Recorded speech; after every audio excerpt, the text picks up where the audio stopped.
Welcome to the All Things Circular podcast, your gateway to the circular economy. Hosted by industry experts, Victoria D'arcy and Rich Bulger. Every episode is proof that circularity isn't just good for the planet. It's a smart business decision.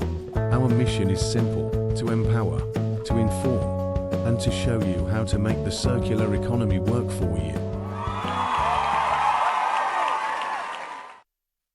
So, hi everybody, welcome to All Things Circular. I am Vic Darcy. And I am Rich Bulger.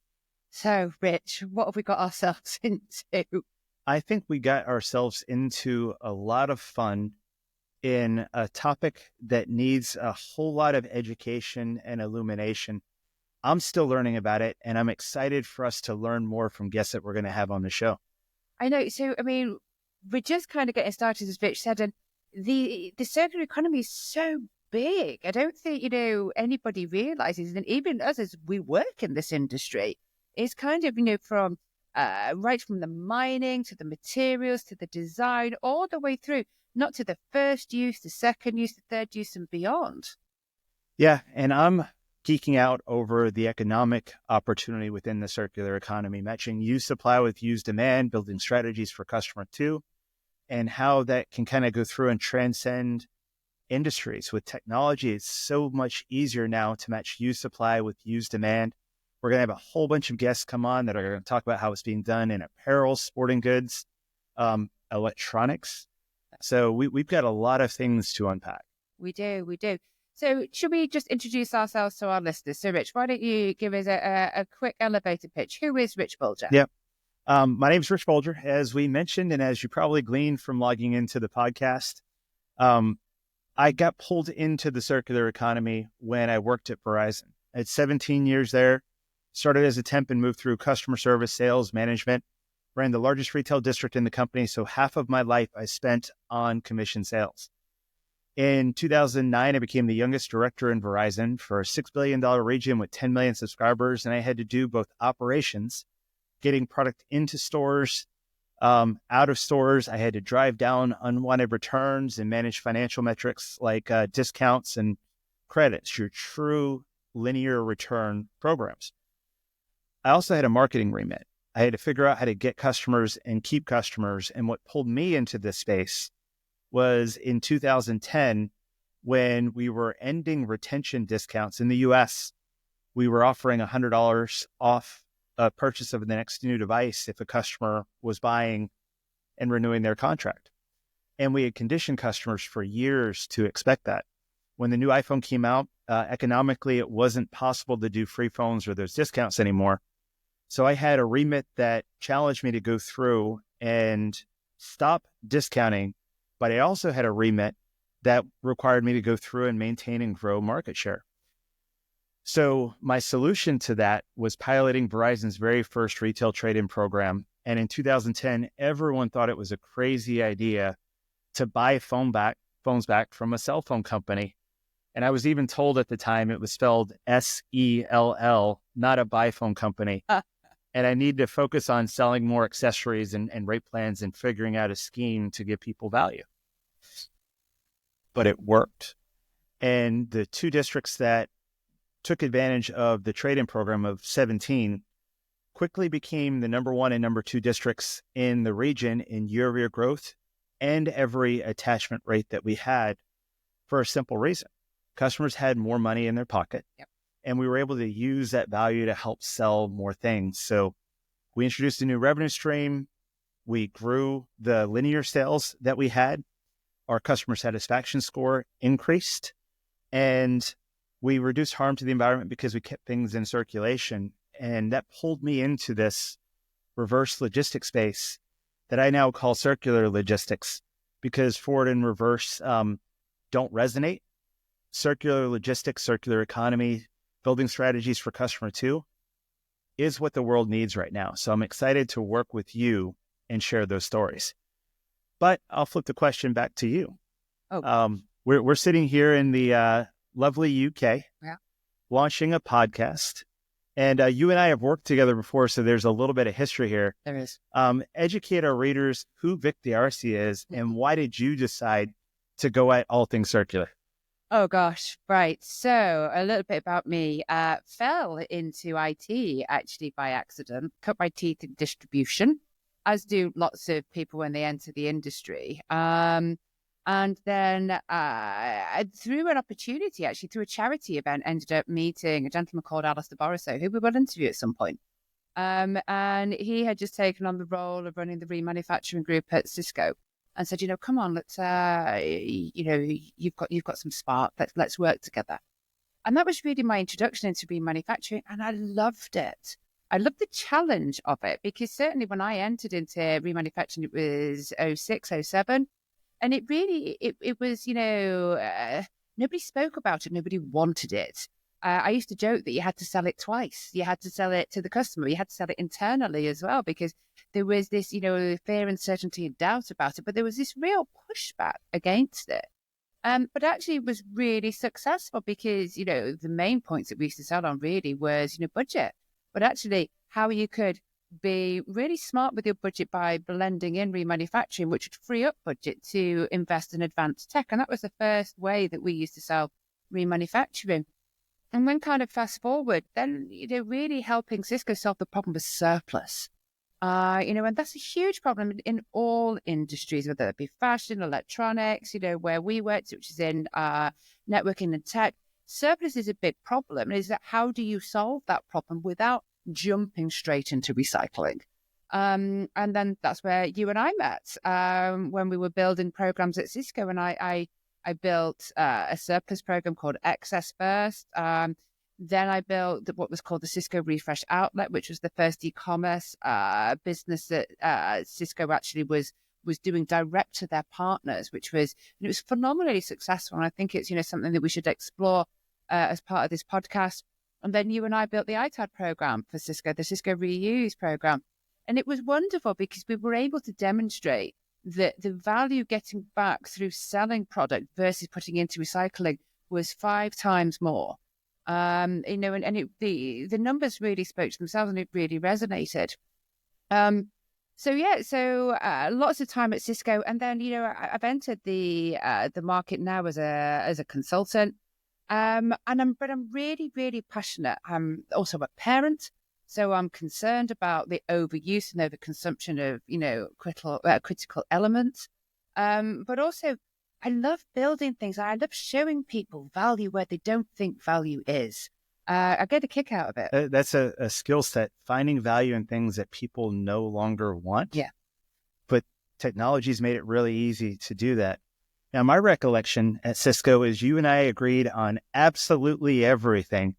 And there was no daylight between us, which is going to make this podcast be a whole lot of fun, because we're just going to nod heads and agree every time. Is that right? No. So one of the things which you say that in jest is because we used to butt heads. I think what we agree on is the destination. So we both agreed where we wanted to get to, but our way to get there was, and could be fundamentally different. But I think lots of things have changed since that time. And I do want this podcast to be, spirited discussions. I want there to be differences of opinions, and I want there to be a bit of a fire, so that we get the best out of it, and also we get the best out of our guests, because, as much as we've both been in the industry for a long time, we don't know everything. That's right. Yeah, I found it much harder to go from sales and marketing to reverse logistics at Verizon, a distributor of things, Apple, Samsung, Motorola, cell phones, hundreds of different brands selling accessories. It was much easier for me to go from reverse logistics at Verizon to reverse logistics at Cisco to being the CEO of a company that played in the secondary market, that we grew revenues exponentially, matching used supply with used demand, than it was for me to go from sales and marketing into reverse logistics for the first time. I found that there was a lot more in the center of the Venn diagram. Everything has a cost to reuse. Everything has a blended benefit. You build channels that find value, what you can get, velocity, how fast you move. And it doesn't matter if it's a rail car, a t-shirt, a configured server rack, a mobile device, or a case. If there is a secondary market out there, we're going to be pulling the threads to go through and help benefit the economy and the environment in a whole host of category sets. I think for me, it's why, and I think everything needs to start with the why we're doing this. And let's face it, we have to change. And we spent quite a lot of time talking about the changes that are actually going to come through the workforce, sort of we're Gen X, we're kind of, I suppose, the midpoint of our career, but coming right behind us, Gen Y, and then we've got the millennials, and they've been brought up around tech. But also they've been brought up where they've heard about climate change, they've heard about scarcity, and actually with the advent of platforms like Vinted and eBay, they've actually been brought up in and around this mindset of, there is value in the items that you have, not only value for you to purchase them and sell them on, but value for you to buy them as the second use, the second life. Yeah, and we're not talking about greenwashing, making something appear as though it's environmentally sustainable when it's not. Yep.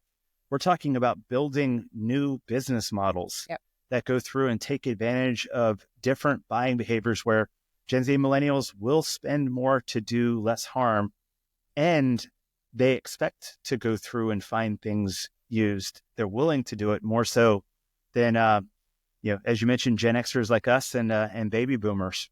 I know.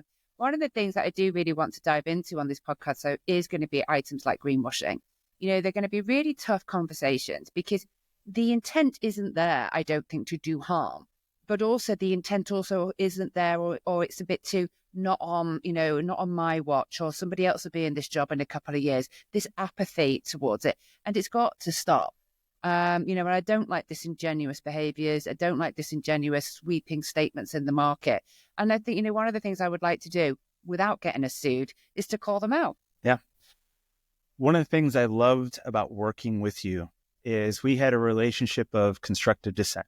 We can take a look at a challenge or problem, bring different solutions, and work through those elements. And we found that by doing that, we built better programs for our companies and our customers. So I'm looking forward to the different viewpoints that we have, because clearly you bring a different environment. The EU is ahead of the US, in my opinion, in legislation and consumer acceptance of used things, but they're behind a little bit in technology. Mm-hmm. Whereas the US is heavily invested in technology, but behind in regulation and customer expectations. So I think with the guests that we'll bring on from a global perspective, we'll be able to go through and really dive deep into similarities and differences and help create an evolution to the linear market into a circular one. Absolutely. So, Rich, I've got a question for you. Of this vast sphere that we work in, which one, just for this first sort of series, which one are you most looking forward to diving into? There's a lot. And I firmly feel there's only one college on the planet that I found that has a bachelor's and a master's program in reverse logistics. The American Public University Systems, they've got APU, the American Military University, and they invested in going through and teaching people the reverse element. And I see that is one half of a product's circular journey is going forward to the point of use. And that's where all of the resources have been focused on from a sales perspective and a customer perspective. But in order to be circular, it's got to come back through reverse programs to be graded and tested to match used supply with used demand, to be sold in different ways, to be put back into forward and go to the next customer. So you'll hear me talk a lot about circular logistics. You'll hear me talk a lot about circular platforms, circular sales programs that all need to evolve. So my passion is investing in education, which is one of the reasons why we're doing this podcast. Oh, that's great. How about you? How about me? I think for me, I really want to dispel the myth around sustainability as a cost center. Oh. Because it's not. It's a value. And I think businesses almost make statements and put it over there that we'll get to that. It's aspirational. Let's make the statement and then don't do anything about it. And I really want to change that. I want to give them a friendly shove to say, actually, if you just look within your existing processes, within your people, within your environment, within your supply chain, and just making small changes, you will actually get ESG benefits. You will begin to change, and you begin to change how and your impact on the environment. And I think, it's people think that to become sustainable and to become circular, they've got to fundamentally change their entire business, and you don't. And I really want to dispel that myth. Yeah, what I found is there's really 4 desired outcomes that companies have when they go through and have reverse logistics programs. Number 1, they want to sell things. Yep. So you've got to build programs that encourage the buy. Yep. Started with Montgomery Ward in 1875. I call him the father of modern linear returns. Where he had a catalog where if you bought something from him and you wanted to turn it in, he'd give you your money back. Turned into warranties where you went through and said, hey, if your things breaks, I'll fix it. Yep. And those programs were built around selling products for revenue, which created this second desired outcome of return management and cost reduction. Yep. Where returns are a necessary evil, you've got to drive them down. In early 2000s, you started hearing about green logistics and sustainability, and packaging started to evolve. But sometimes in order to adopt that technology, costs go up, which conflicts with the desire to go through and reduce costs and drive down returns. And if it doesn't drive sales, the sales team really doesn't care about it. But it started becoming more important. Now you've got circular programs that are actually designed to bring up returns, lease, products as a service, trade-in, which are different procurement aspects or different sales channels that you need to go through and build. And I really feel that we have to go through and not only educate the people that are doing it, boots on the ground, but we've got to help educate the leaders of companies right now about how to make their circular economy profitable. Absolutely. And I think also you kind of touched on it, but it's this fear. There's a fear of the circular economy. There's a fear of this second use life. It's seen as cannibalizing potential new sales, and it really isn't. It's actually sweeping up. And I think there is this real misunderstanding that, if I sell something that's remanufactured, if I sell something that's into a second life, I'm not going to sell that customer something new. The fact is, 9 times out of 10, you were never going to sell them something new in the first place. They were always going to buy it on its second life. And it's opening up that second tier of customer. And one of the things I really want to touch on is, why businesses should embrace that second tier of customer, because there's a huge amount of value in them. So yes, that's something that's really, really close to my heart. The other one for me is power. Now, you might say, well, how's power connected to the circular economy? I mean, vastly so, because of the carbon output. But it's really interesting. In the UK, $40 billion worth of investment into building new data centers. In the US, 400 billion. Was that what they said? Somewhere around there. Yeah, somewhere around that. And if you think, first of all, about the sheer amount of resource that's going to be needed to create the products to build those, but also the grids, the power grids, they're full, they're at capacity. How are we going to power them? And that's going to be a really, really interesting conversation. And we've got some great experts that I think we can bring on and talk about different types of power. Yeah. Promoting reuse over recycling when it's economically viable is going to be a crucial strategy. Now, with this podcast, we're building it for our listeners. So if you have ideas or thoughts or things that you want us to lean into, reach out to us. You'll find our LinkedIn profiles on allthingscircular.com. We want to make sure that as we're posting these articles on LinkedIn and Twitter and TikTok and all the social platforms that we're venturing into, that we're listening to feedback. So Vic, can you help our audience understand what these podcasts are going to look and feel like as we progress? So I think, we're going to cross industries, we're going to cross disciplines. And to Rich's point, we'd like to hear from you. What would you like us to talk about? What questions have you got? Is it questions about, legislation, or questions about, how do I set up a circular practice? And what we really want to do is connect to subject matter experts. We don't profess to be subject matter experts in most things. We know a little bit. But certainly, there are expertise out there. And, I think what we really want to do with this podcast is create dialogue and create a conversation. What should our listeners come to expect from this podcast? So I think what we would like to do is act really as a connector. We want to connect the questions that our listeners have to the subject matter experts. We know what we know, but we don't profess to know everything. And I think what we really want to do in these podcasts is have engaging conversations and discussions and debates, and really, try to perhaps some of the hard questions that people want the answers to. Yeah. Now, Vic, I appreciate you inviting me to your home city, Manchester in the UK. I know often in order to have the diversity of thought on this platform, we're not going to be sitting side by side. We're not, no. all the time. There's going to be some trade shows and things that we go to where we'll do interviews and visit guests. But so you'll see us at trade shows, different conferences.